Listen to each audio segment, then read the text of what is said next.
Welcome to Food-ATM Transforms, a brand new food series to save the world. How do we save the world? We all know the statistics. The food that's good for human consumption of approximately 870 million people is wasted every day. And the number of people starving of hunger is 820 million. So, what's the solution to end world hunger? Stop the wastage. That's the food series all about. To help me and you to stop the food wastage that we're doing in our households and corporates. Wherein the vegetables which are not pretty, we would discard them. Wherein, where there's little amount of pulses left at home, we'd throw them. We transform all these things into very tasty, delicious meals at our very own Food-ATM Farms. This is the Food-ATM Farm, a beautiful farm. But what's so special about this farm? Every plant that you see here is the result of food wastage that has been prevented. When we buy bulk purchases of vegetables like onions, green chilies, tomatoes, potatoes, kusa, cucumber, each bulk purchase has a few of them which are decayed or rotten. We bring those decayed vegetables here into our farms and sow them in our land. And look at the result. A beautiful farm. I always tell my children, we harm the environment by doing food wastage. We all know landfills will produce methane, which is 20 times more harmful than carbon dioxide. What we do to nature, and look at what nature does to us. When we put in even decayed vegetables, it gives us a beautiful farm. And we use the produce of these new plants in our cooking. How amazing is it? Isn't it? This is millet, a fiber-rich alternative to wheat and rice, which we use for our staple food, which is roti or breads. Here, this is the flour made from the millet, which we are going to use to make our rotis today. This is jaggery. We would be having either a piece or two left and we don't know what to do about it. Jaggery and ghee, which will be used while after grating the jaggery to make a sweet dish, which is called ghee gol. In households, we would be left with a very small quantity of gram and green beans gram. Together, we can mix them and give it a good boil. We can utilize this little quantities of gram to make a very tasty dal tarka. For the seasoning of the dal, we'll require some oil, we'll cracker some mustard seeds, we put in some chopped garlic, a few broken pieces of red chili and some cumin seeds. Once the saute is done, we'll be putting some turmeric and garnishing with the green chilies. So these would be the ingredients we will require to make a delicious dal tarka. These are some non-pretty vegetables which are found in every household. And what do? We just throw them, we discard them. And now we will show you how not to discard these non-pretty vegetables. Instead, use them to make something really tasty. For the vegetable spice mix, we are going to saute the coriander seeds, chopped garlic, some fennel, red chilies, and after the saute, we're going to grind them like this. A very natural mix. Let's begin with the non-pretty vegetables chopping. Once we remove the little damage, you can see it's a good thing and we can put it to use. We have our very own kusa, which looks a little damaged. Let's check it. Here. Just look at that, how fresh it is. And once the damage is removed, it's an amazing vegetable. Now let's take a potato. It's again not a very good looking potato. So let's eliminate the bad part of it.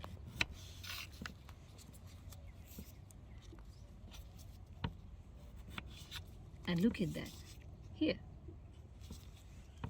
we have an amazing potato to be used for our vegetables.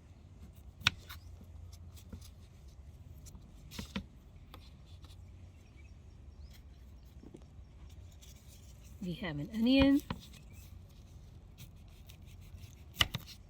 which when cleaned up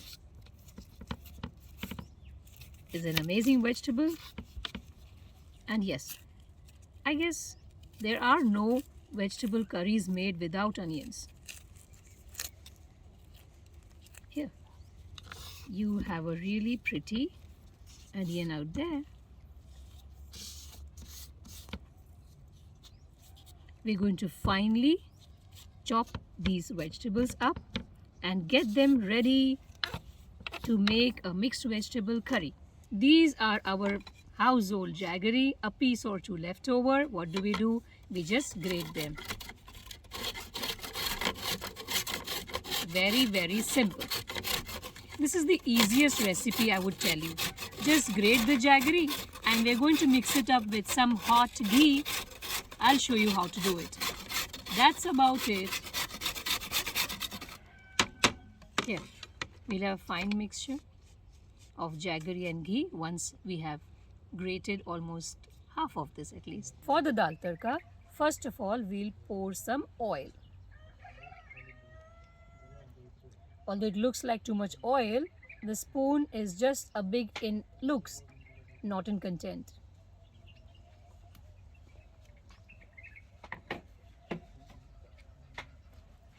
Then a small pinch of mustard, you can see that, could be approximately 5 to 7 grams.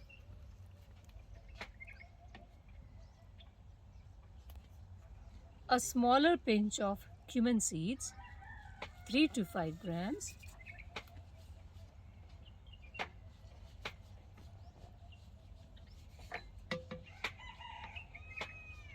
And we wait for them to crackle. Now that the mustard and the cumin seeds are crackling, it's the right time to add some chopped up garlic.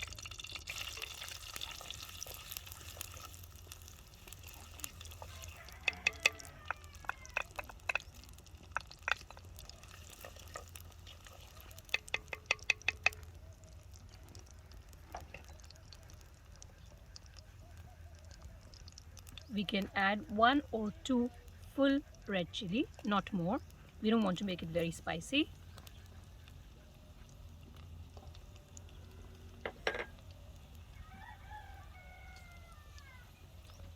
And you can see the garlic is turning golden now.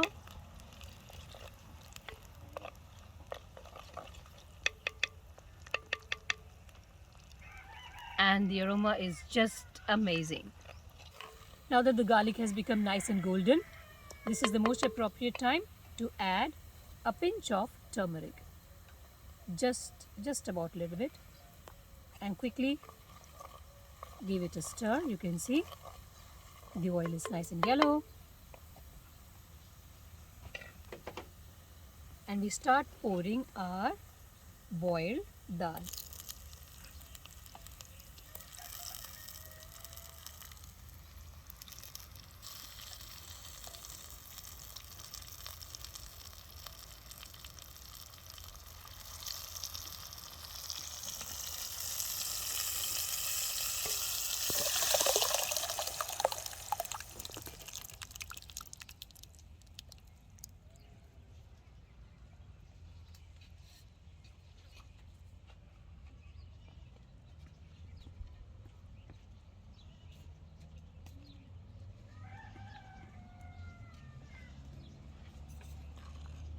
The most precious ingredient in the world, without which nothing can taste good, is salt.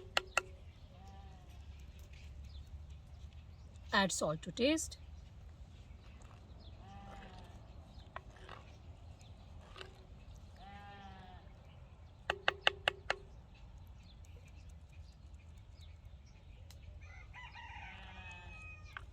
The joy of cooking on the farm amongst the chickens and the goats is a very rare experience. I used to miss all this in my corporate days.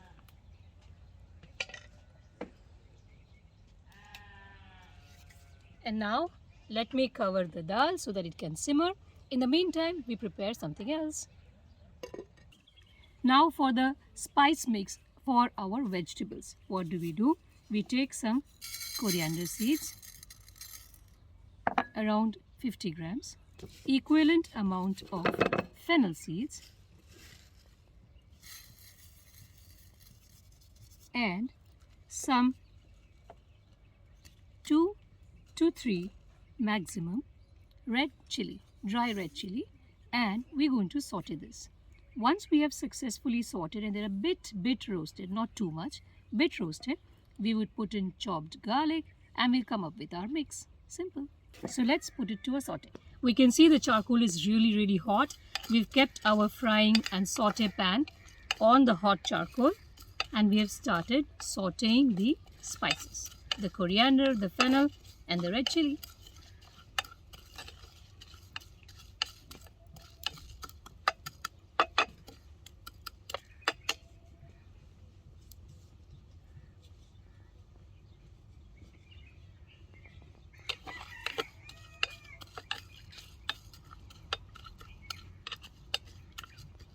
We don't need to roast it till dark. It just needs to be a bit roasted. That's all. While the spice mix is getting sauteed, let's check what is the status of our dal. Has it got a simmer as yet or no? Well, yes, it's boiling well. You can see the steam and smoke together. This aroma is something special, which you can only get with the charcoal cooking. Let's give it 5 more minutes and it would be done. We have the sauteed spice mix. We take it into our very traditional blender and we start blending it. Once it's a bit grinded, as you can see,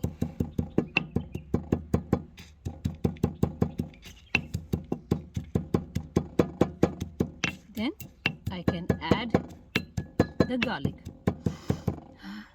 Already the aroma is just amazing, The roasted spices, that too just a bare minimum.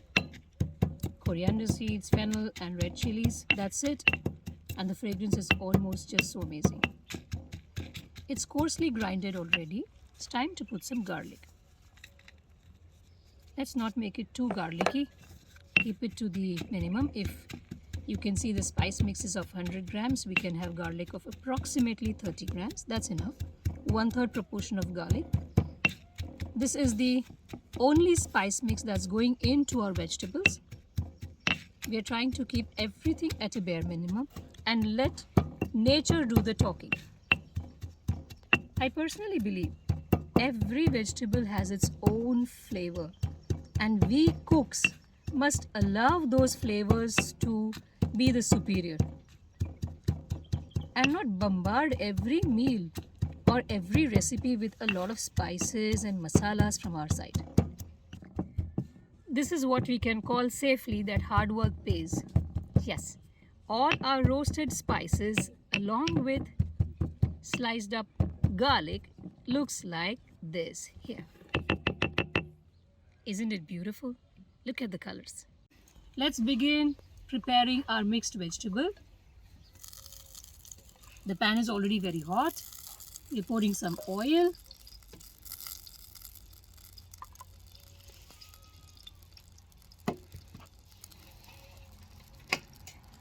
Let's put some onions in there. The same onions, which were not pretty, and now look at them, all sliced up, all decked up and so pretty. With some onions, we're putting some tomatoes. So it's approximately 2 onions grated and 1 large tomato. That's it. Let's saute them, not more, for just a minute or two. You would see that neither the onions nor tomatoes are very finely chopped. The tomatoes and onions would soften and turn a little bit different in color. The onions and tomatoes are completely sauteed well in the oil background. Now is the time to put some spices. The spices that we had grounded here.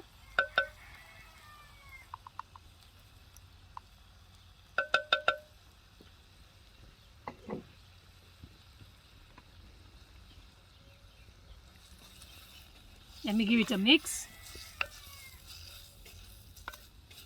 And let me put some salt.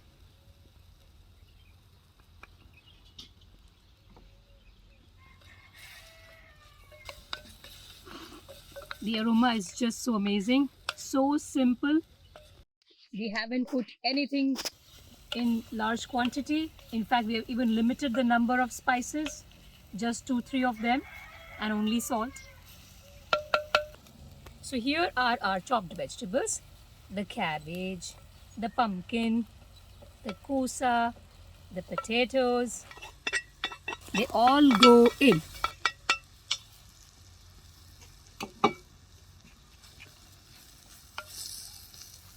Let me give it a good mix.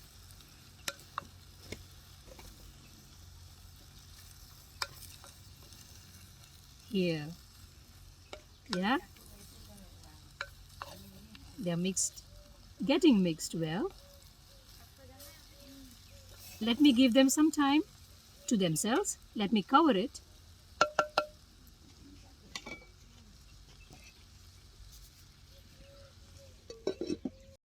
After the nice simmer and giving it some 5 extra minutes, we can see that the dal tarka is ready. We've taken just half a kg of the millet flour and nothing else. Just the millet flour and some water.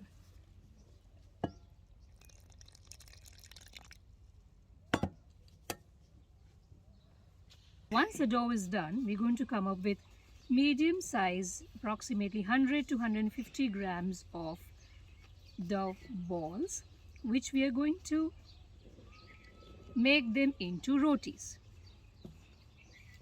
Here, it's getting almost ready. Now the dough is ready to make some balls of 150 grams, 100 to 150 grams. That depends on the size of roti that you want. Generally, bajra rotlas are huge, big. And I remember in my childhood, we used to specially go to some dhabas on the highways just to eat this. Let's put some flour here, so it makes it easy to make the rotis. Here, you can see that.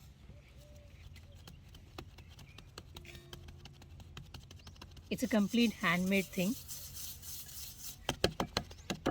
No additional weapons, equipments, nothing. And you see, our roti is growing with every second.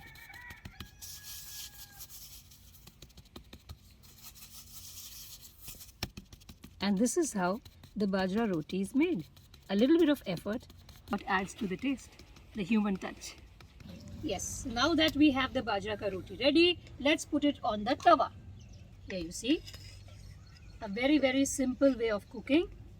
This is a pit oven, and in the pit oven we have used some firewood, some charcoal, and the taste, I tell you, no meal can get this taste. It's so natural and so tasty. 10 to 15 minutes max on high fire, and you can see the bajra roti is ready. Let's take a look at our sabji, the mixed vegetable, and wow, just look at that. Just look at that. The fragrance and the texture and that mix that has happened. It's amazing. Let's start taking the serving so that we can have a good meal. Here, some nice spoonful, bowlful mixed vegetable. That's our beautiful dal here. Let's take a serving of the dal so that we can have a tasty meal at the farm. Let me take some red chili as a garnish. This is not just a garnish. It is the complete life cycle of a bajri ka rotli. A bajri rotli is incomplete without some generous ghee there. Now you know the reason. Where does all the ghee go? It goes into the bajri ka rotli. You see that? The shining bajri ka rotli. Those cracked up rotis now look so pretty. Now towards the simplest of the recipes. Here we have all the jaggery that is finely grated, and we have some pure ghee. So we pour the ghee into the jaggery. and mix it up well.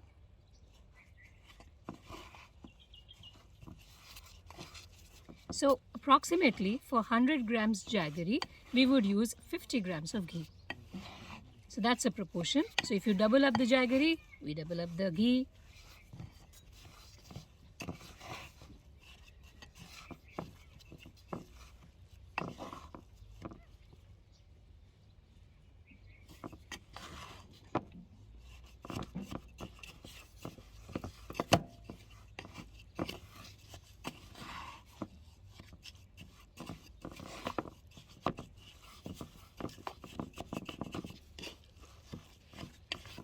Here, our ghee gall is ready.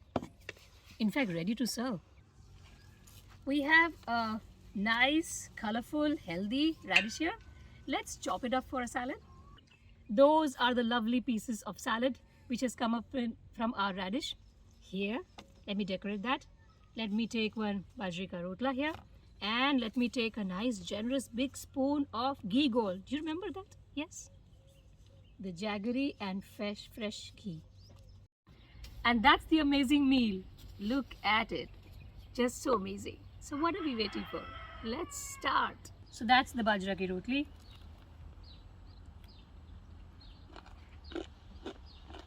So crispy, so tasty.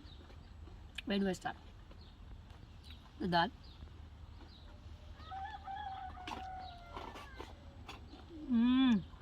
I can't believe it. This is the same dal made up of those leftovers, rather balanced gram.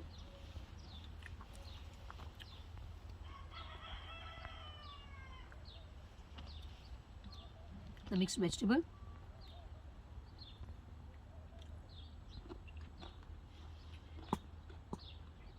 Vegetables always taste good with just basics. Very simple masala, no extra spice. Now my favorite.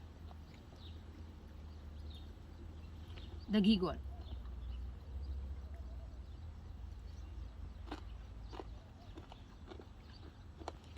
The natural taste of jaggery and ghee. I love sweets. That's my complete meal.